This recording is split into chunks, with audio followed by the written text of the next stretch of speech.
wise man once said, there is no greater agony than bearing an untold story inside of you.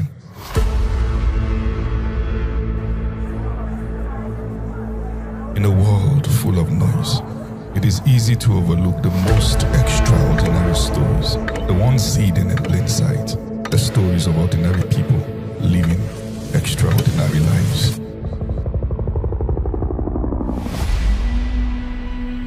Stories of struggle and triumph, of hope and resilience, of passion and purpose. Join us on a journey to uncover the remarkable story of everyday people who are redefining what it means to be ordinary.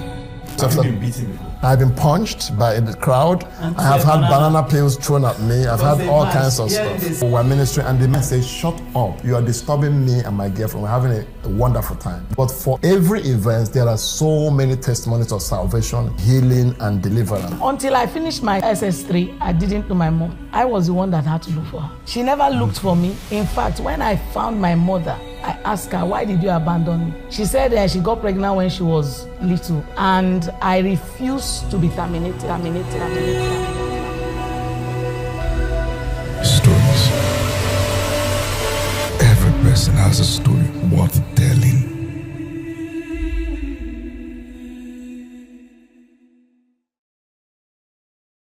Thank you so much, everyone, for connecting with me today. All right.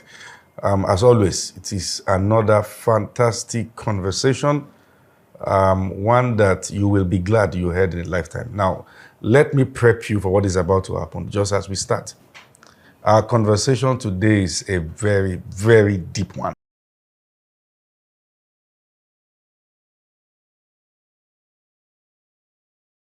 We want to get into conversation as real as it is. And there's going to be so much to learn. Particularly because I am going to be spending time discussing with an amazing woman of God, all the way from Italy, and Apostle Eva. Good to see you. Thank you, Apostle. Thank you so much. Good to see you. I mean, thank you, sir. It's a privilege to be here. Spending time with you guys in Italy the last time was super amazing. Yes, sir. I'm trying to remember the name of the region. I know I came into Venezia. Yes, you came into Venezia, yeah. which is Venice in English. Yes. And then the region is called Veneto. Veneto. Yes, but my state is just about 26 minutes from Venice, which is called Padua. Padova. Ciao, ciao, ciao. You know, everywhere I went, people just say ciao, ciao, ciao. And that's our general greeting. That's as far as I can remember. I think there's one more word. I'm trying to remember. Come stai? No, there's another Buongiorno. one. Buongiorno. Buongiorno. That's good morning. Good morning, yes. So, I mean, everywhere we went, ciao, ciao, ciao, ciao. I mean, amazing. Good to have you in Nigeria. Thank you, sir. Thank you so much. I mean, I've been looking forward to this conversation. Thank you, sir. Particularly, I feel privileged. No, I feel privileged, you sir. Know, I mean, I really feel privileged as one that you have shared bits and pieces with a couple of times. Yes, and yes, I'm particularly excited about this conversation because this is one aspect of life that I'm so passionate about. And in fact, this is going to be more about how you have been able to go through the things you've gone through and survive the things you've survived and gotten to this point. People don't get to this point. Mm-hmm.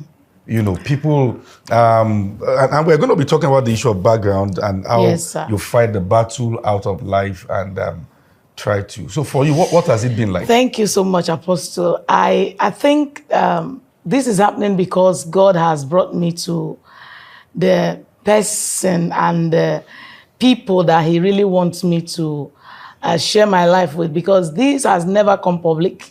It has never been discussed apart from our church where I pastor once in a while. I use it to encourage people and tell them what I have gone through for them to know a little bit about me. So many people out there don't even know anything about me. Wow. Because I am someone who is extremely reserved and I don't like sharing anything that is not pleasant. But I was just thinking about it I think last month, that I think it's time for me to share my story. Because, Apostle, you have kind of brought me out from my shell when I encountered you through PPC, thank God for PPC. And then I went further to search about you, and I saw your teachings, and then it hit me. Dysfunctional family. Yes. Throughout, I was watching those messages. I was in tears. And I said, God, I found the person who will understand me when I'm talking.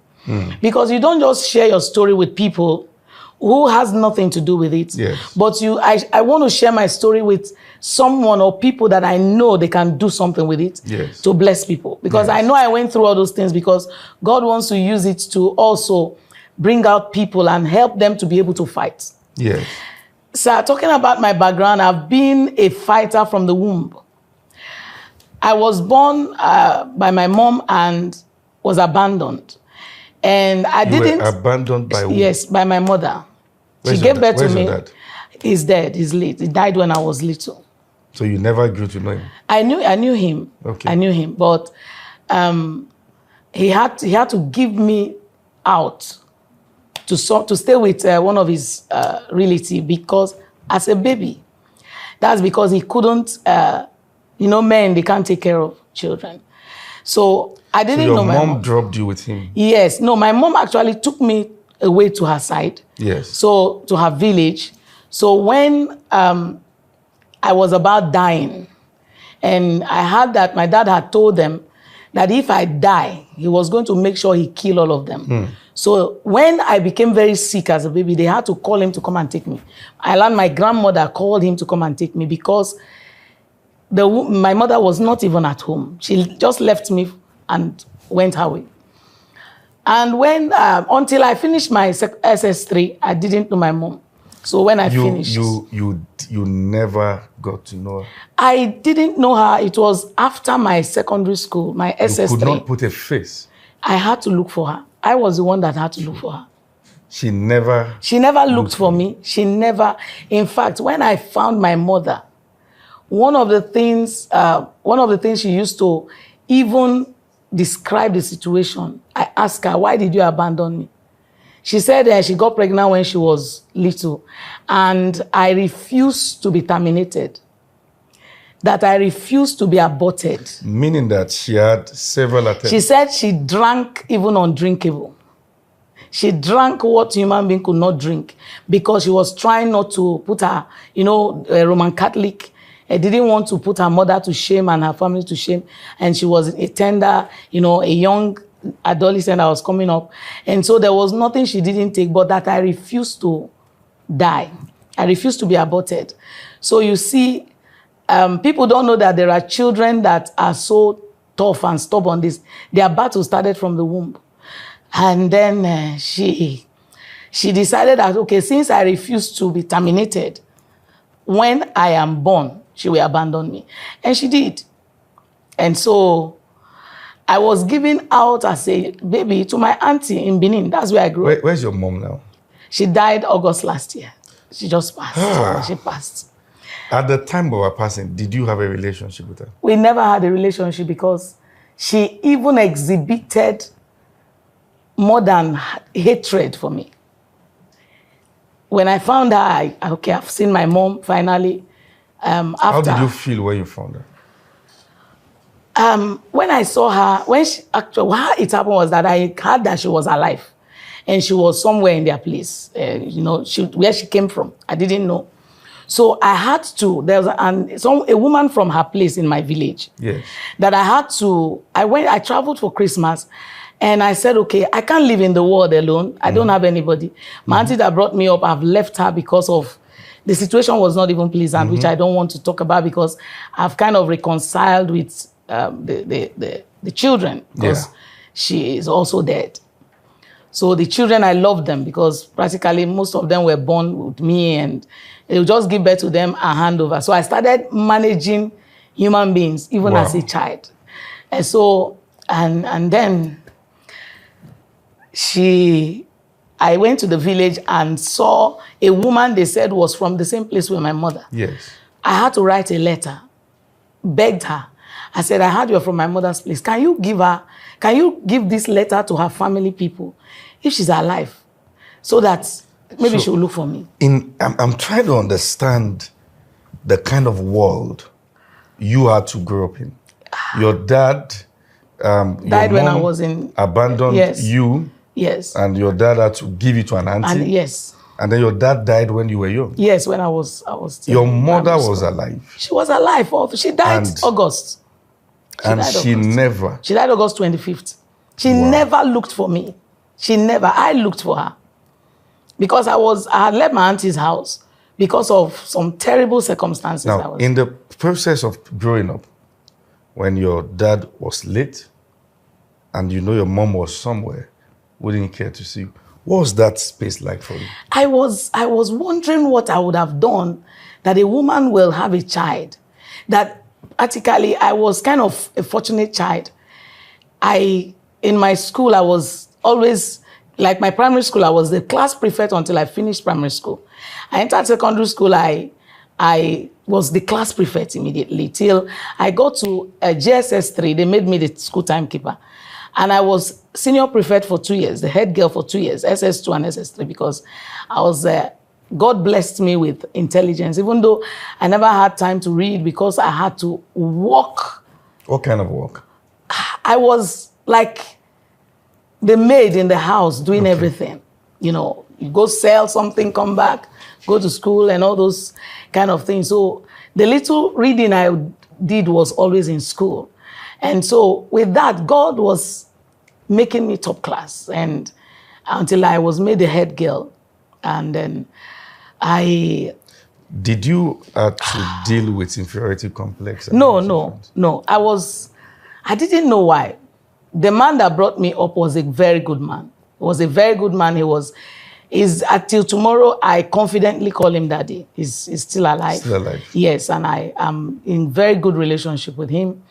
And then I remember he used to defend me and say, this girl is working so hard. Why do you like maltreating her and all that? But, you know, he was a good man. But, you know, men can talk to an extent, and for the family to be united, they back out.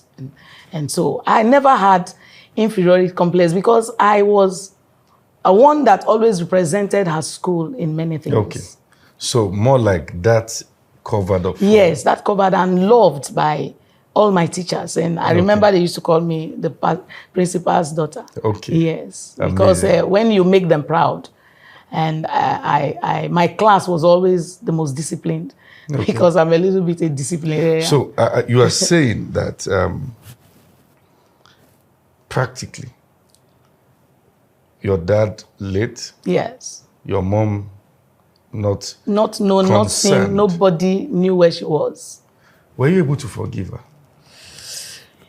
Yes, when she came, she got the letter. The letter got to them, so she saw it, and came Did she to have look for other me. Children?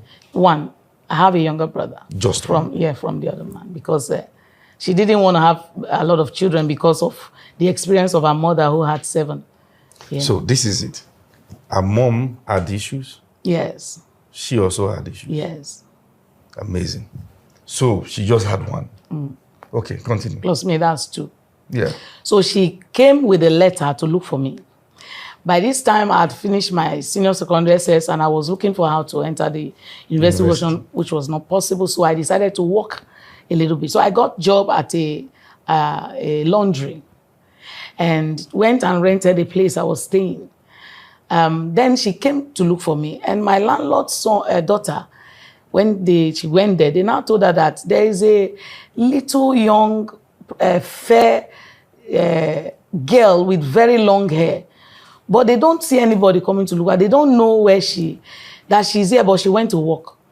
They now ask her, the person you're looking for is the name. She now mentioned my name. They now said, yes, that's her name. So the landlord's daughter came to meet me at work because they know where I work, and told me that there's a woman looking for me, that she said she's my mother. I said, my mother. And coincidentally, Apostle, that very day, in my place of work, there was this sweet mother music that was playing. And I was listening to it because it was FM, so they always play it. Yes. And they were playing it at the time this lady came in and gave me this news. And I was like, what a coincidence. I said, really, my mother? And I asked her, how does she look like? He said, she's fair, she's very tall, this, that. Up until that point, you could not recognize her? I've never seen her in my life. I never saw her. I was a baby when she dropped me and left. What was that never like saw for her. you? It was, at that point they told me, I was skeptical because I've never seen this person. I said, anybody could find the letter and come. So I had to tell my boss that they said my mother came to see me. I had to narrate the story to her immediately, that I'll give her the detail, that I've never seen her before. So I want to go and see this person. So getting there, I saw this woman. She didn't even record. She didn't know When you me. saw her, what did you feel? I felt anger and rage, and I wanted to react, but I was too alone in the world to react at that moment because I was the one that sent her letter. So I asked, the only question I asked her, I said, you said you are my mother. I said, how can I know that you are my mother? I said, I don't trust you. I said, the only thing we have to do is we have to go to my auntie's house that brought me up.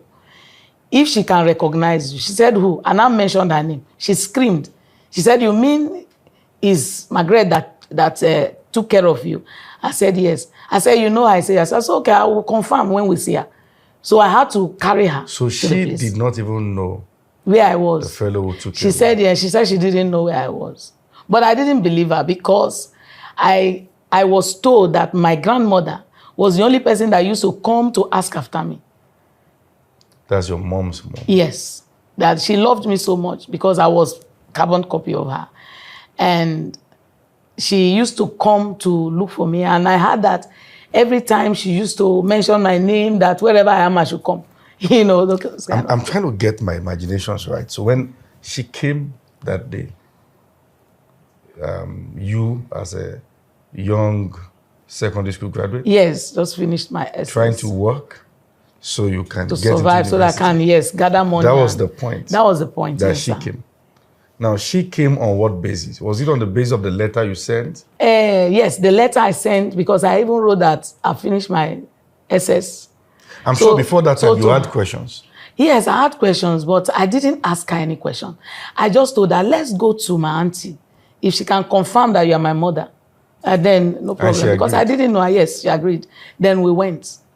So while we were going, even on our street, people were, they were asking me, who is she? I said, it's my mom. She said, she's my mom. That's what I was saying. She said, she said, she's my mom. So people were screaming, they were so happy. Thank God for you. They were not telling her, Madam, why did you leave your daughter? Carry her, she has suffered. Now, this is a very crucial one, because when things like this happen, the child almost becomes like community child. Yes. Everybody, particularly those who grew up in that community, who knows the story. Yes, the story, and also knows the fact that the mother is absent. Yes. And now they are seeing the child. There was excitement everywhere, and people were like, thank God. They were thanking God for me because they didn't know the story. Okay. They didn't know the story of how I ended in the situation they know. Okay. They know you are in this situation. Is this situation. But they did not know how you got to that situation. They practically thought the man was my father, but the woman that brought me up was my stepmother. That's how they thought. That was their assumption. The woman that brought you up, is she still alive? No. She's dead. For people to assume that's a stepmother, there must have been... It was what no child should go through. No child should go through. Verbal abuse. Gosh. When you have hot fever and you are given load of tray to go and sell. With fever. With the fever. Yes, I don't really want to go into that because it was too much. It's what each time I see children on the road with tray on their head, I weep because I remember morning, afternoon, night. It's something no child should go through.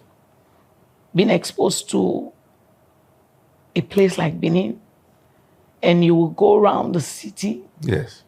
And God had always been by my side, because there were times that I would have been raped, but I would just see a strange man appear from nowhere and will intervene, and they will run away.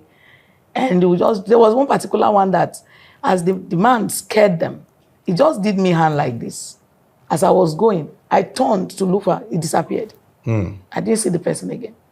Amazing. Yes, sir. Now, let's go into, you have been able to explain the background of the story. Let's talk about journey to... We went actually to my auntie's place. Yes. Let me round up with that. And immediately my auntie saw her. Two of them saw each other. They screamed and mentioned. Practically, they were like age mates. Okay. Yes. So they called their names and they were excited. Yes. And she was like, so you are in Benin and you are married. It was like two young people who are talking to themselves. And your auntie at that point was in Benin? Yes. You were also in Benin? Yes, I was in Benin. But your mom was where? She was in Imo State. Imo yes. to Benin. That's a couple of hours by yes. And she never came? She never came. For years? Yes, and she said she didn't know I was in Benin. For her not to know means she never asked. That is it. That's what that's what I told her. I said, you can't say you didn't know I'm here. You didn't look for me. You trying to comprehend all this, that now a woman is showing up claiming to be your mother at the point that you have been able to do most of the important formative season of your life alone. It happened that when she came, she was this autocratic and authoritative person. And she began to want to teach me things I have already learned. No. Yes. She wanted to remold me to how she wants me to be. And I remember asking her when she was brutal one day, and she began to even hit me. There was a particular one, after I met her, we went to Lagos to see her people. She said her brothers were very rich, that, okay, you say you want to go to school, let's go and see them, maybe they'll help you. And one of my uncle's wife took us to the salon for her to wash her hair. So I saw this shark cap for women to bathe. Yes. And I said I wanted to buy it. And it's my money. So I brought out money. She said I should not buy. As I said, no, I want it so that I can cover my hair. I don't want to. I got a slap inside the salon. 2 slaps, because I wanted to do it when she said I shouldn't do it. And that's where my uncle's wife looked at her and got angry and said, a child you just saw. That was where I felt this woman hates me with a passion, because she sees me as her disgrace. You still felt that like that about Auntie she died? What she did to me was unimaginable. Now, scale 1 was the fact that you were abandoned by her. Yes. The second part was that she came into your life and began to even torment me and want me to do things that are not morally okay. Did you at some point prefer that she was never in your life? Yes. In fact, I told her that now I know why God took me away from you, didn't allow me to grow with you. Now I know. I made a mistake writing you a letter. I made a mistake looking for you. I told her that. And I told her, since you have become violent and you have become a torment, worse than where I left, I said, the way you came to meet me in Benin, that's how you will live. Now, 2 questions, but let me, what you are saying is too powerful. I want us to look at this, and number 1, there you were, she was never present in your life. Never present. Then you suffered so much from the person you were staying with. And maybe in those seasons, because the usual psychology is that you have the hopes that maybe if your mom were to be here, you would not have gone through this. Yes. Only for you to now meet her. It would have been worse. They now said that it was worse. Because of the Where hatred. did that leave you? It left me to now believe that I had nobody. So I needed to move on. That puts you in that space. Yes. So I just concluded that I have to move on. But somehow I was still, being alone in the world is not easy. No father, no mother, Say nobody. something about that. You are left at the mercy of anyone that comes across you. You are left at the mercy of torture and abandon. Yes. And the worst of all was to feel rejected. I felt rejected. By God or by people? By her. Not people. People never rejected me. People now, there's a side to this where, I mean, I practically know what you're talking about. I know what you're talking about. Feeling alone in the world. There's another side to this where, let's look at this whereby the person now gets married and you see the opportunity to have your in-law as maybe the first set of people that you have in your life. There are two usual responses to that. Number one, when people go through this, they may not even want to relate with in-laws. Yes. Because if the people who give birth to me can do this. It made me feel always scared of women that want to come into my life as mother figure. Yes, mother figure. It made me feel that women don't like me. Yes. Because it was like the first woman that brought you to life rejected you. The second woman given opportunity to bring you up was brutal. Who? And who else? And I happen to now see this thing that when women see me, they feel scared as if I'm coming to steal something from them. You still feel that way? Well, until I think I overcame it yesterday, since on the 8th. Huh? Yes. Just this month? Yes, just on the 8th, 9th, 10th. Oh. Thursday, Friday, Saturday, because I came for a conference in Abuja, and it's women. There's this great man of God, Apostle Femi, Apostle Gideon Daniel. Oh, amazing. Yes, he has a ministry that God called him into to help women in ministry. Wow. And so he has this online anyway. This is the first time he's doing the global conference. Wow. Bringing all the women from all over the world. I know him. It's dark in complexion. Yes, dark in complexion. Okay. Yes. He's an awesome man.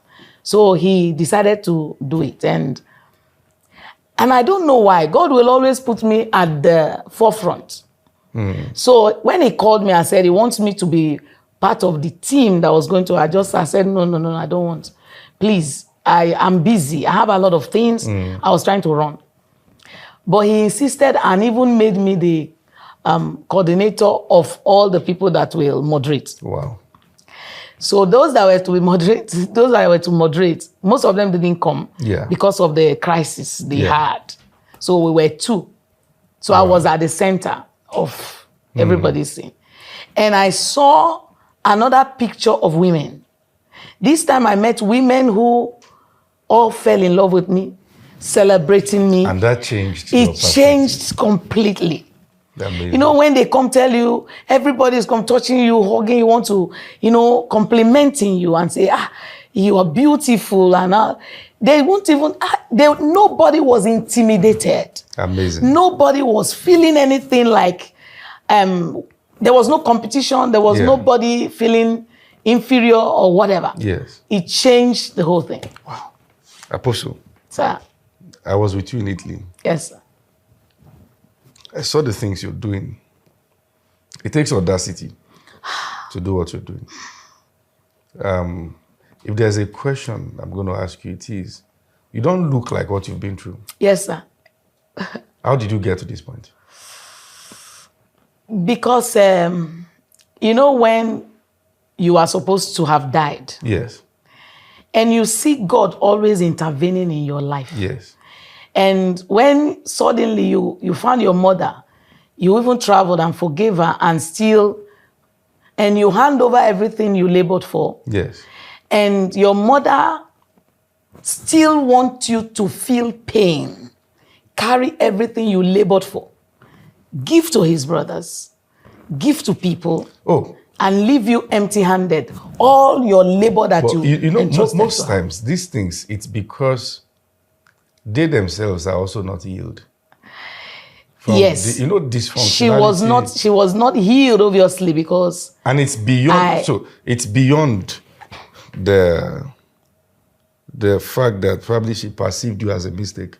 Yes, she said I think that even happened in the first place because there was a case of dysfunctionality in her but home. there was no dysfunctionality in her. She came from a very good family. The mother, amazing woman. My grandmother By was... good, you mean that the father and the mother are present? Yes, they were together till death. Both of them are That's not died enough to make it good. It Well, matters what is also going on inside. I don't know actually, but because I didn't grow with them. Yes. I only came and saw that my grandmom and my grandfather, they were together. Amazing. Until the man died. Wow. And later she too died. I was, in fact, when I found them, yes, I went to see them and saw my grandmother, my grandfather and them. So in the second time I will go. Yes. Or the third time I will travel to go and visit them. Yes. One early morning, my grandfather called me, came and woke me up. Yes. Called me, took me to opened the back gates. And then he had water in his hand. And he said I should follow him. I followed him. Got to the back. It was still very dark there. And he started praying for me. That's your mom's dad? Yes, my mom's dad. Prayed for me in a way that I was shocked. Only for us to go back. Yeah. And before December we were to come back, he died. Wow. Wow. He died. Wow.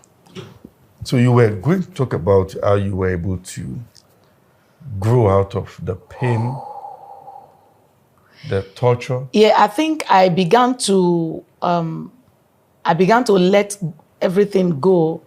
I began to, when I listened to your messages of dysfunctional family, of so many other messages that concerning family issue, I think it helped me.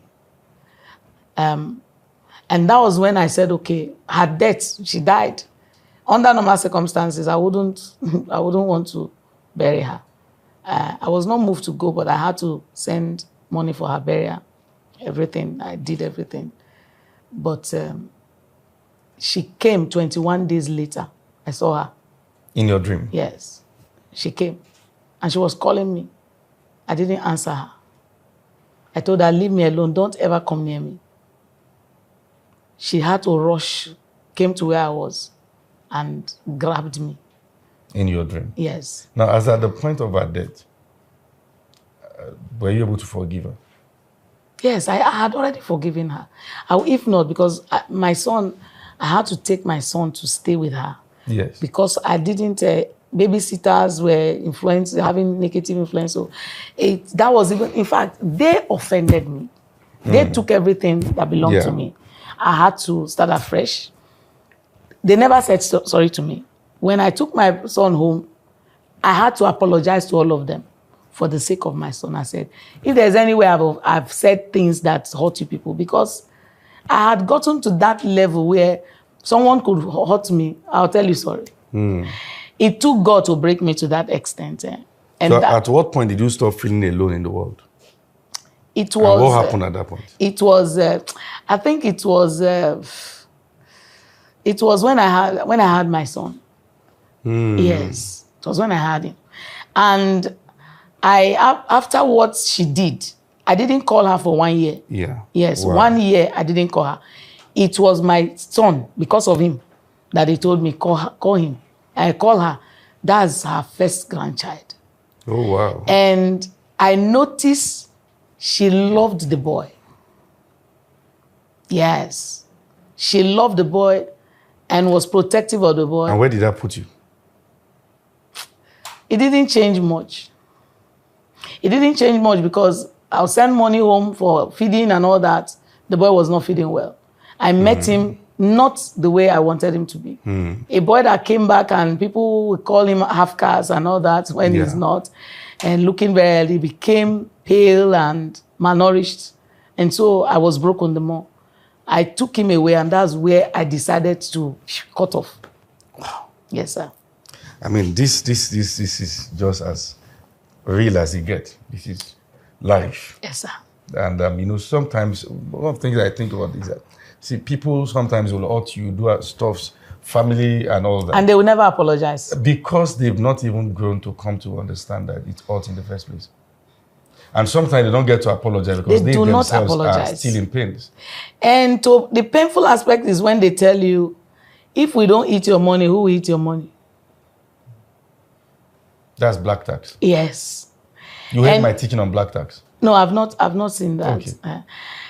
And I remember then when she was doing all this, if I tried to, in fact, there was a time I told her, I called her and said, please send me my passbook. Let me see whether I have what I have. She never sent it. And she will threaten me that, you know, that is what most African parents do. They will threaten you that they will curse you. It's something that if you annoy me, I will curse you. If I curse you as your mother. African leadership, most times, functions through threat. It's same thing from government to family structure. Yes, sir. In family structure, will cost you. They use that government to threaten you. Kill you guys and all that. You know how I defeated her on that? And she never said it again. I told her, I said, if you curse me, a curse without cause will not stand because you didn't train me. You abandoned me. You told her that? Yes, I told her. I said, your curse can never come to me. It will reverse. Because I had already taken care of myself. You came and almost ruined my life again. I said, so even God on the throne is just. And we know that it's even me that should do you something that will happen. I didn't know. I've always been a bold person. Yeah, God just gave me that. Do you still regret allowing her into your life?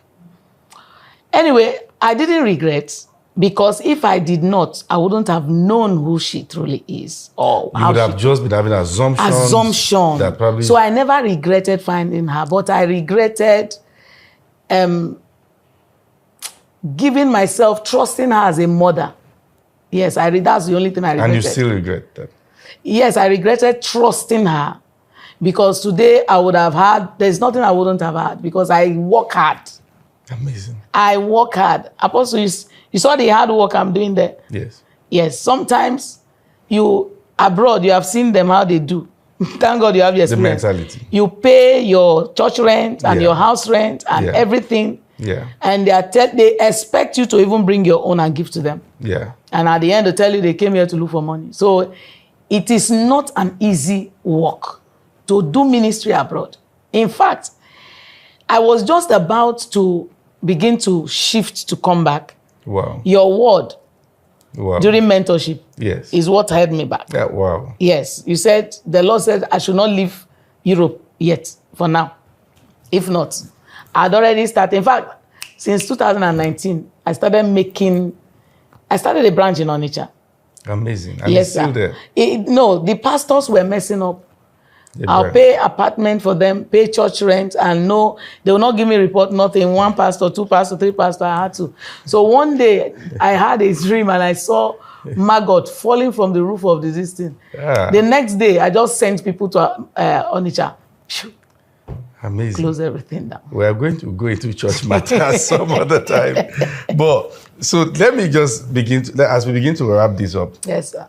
Now, one of the things the devil does is to wait for avenues, maybe where some things are happening in your life, and it tries to take advantage of those avenues to say, that's the reason why you are so lonely, that's the reason why you're growing up on stuff, that's the reason why, life treated you like this, that's the reason why your mom never stayed, that's the reason. Did you face such?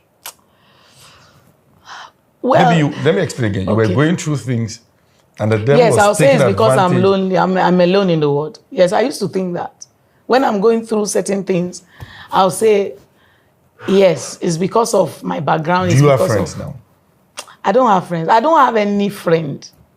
The only friend I have is my boy and my secretary. They are the only friends. I don't have friends. I don't have anybody, male, female, none. Are you still alone in the world? No, I'm not. Since the day I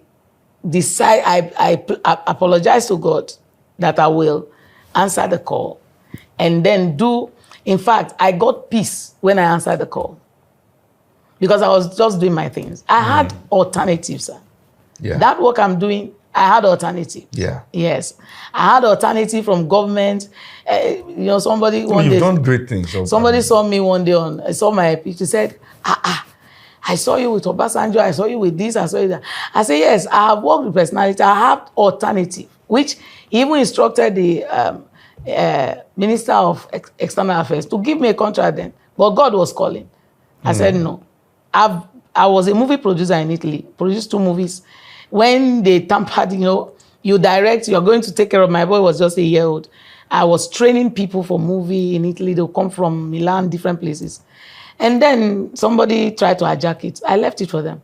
Then I went into music, because that's my first love. Yeah. I released my album. I saw you singing the other time. I mean, it was great. I released my album in 2012 and came to release it, and so many things happened. This call was calling.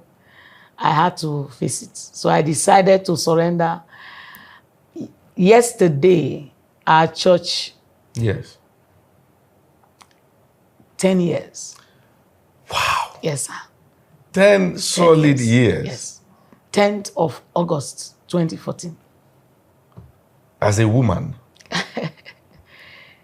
In that strong environment. Yeah. 10 years. It's been tough. You've seen many things. Many unimaginable. Interesting. Those funny people we want to... And the good news is that you've survived many things. Many you've come things. a long way. Many things. You've overcome, you overcame internal battles, thought processes. Unimaginable, unexplainable. Amazing. But people see me, they don't know. We should not look at There were some of them I used to tell that I want to be like you. I want to be like you. They come to the church. They want to copy me.